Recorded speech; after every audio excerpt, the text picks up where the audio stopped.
largest voting bloc, 59 million voters strong.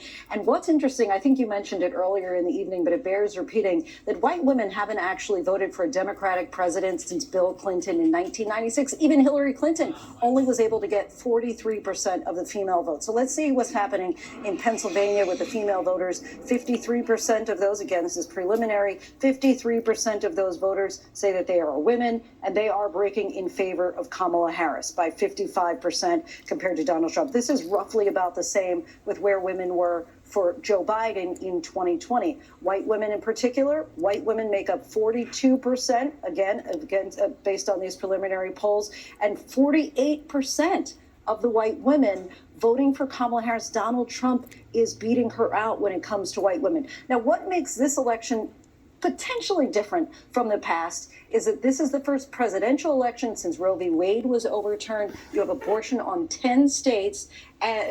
Abortion is on the ballot in 10 states. Two of them, with Nevada and Arizona, are battleground states. So will abortion make a difference in this election? Do you have a metric there that compares white women from Biden 4 years ago and how she's...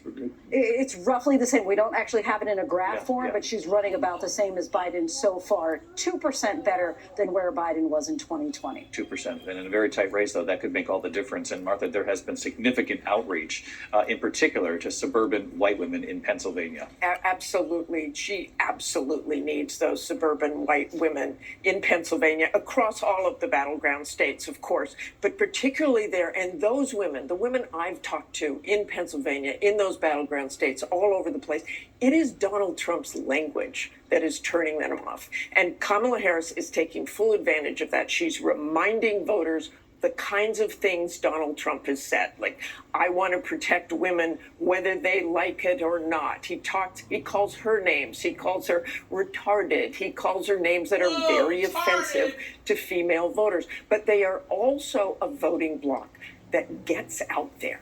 And when you look at those long lines that we've been talking about tonight, and the Trump campaign and the Harris campaign trying to get those people to stay in line, women are very, very motivated and very angry.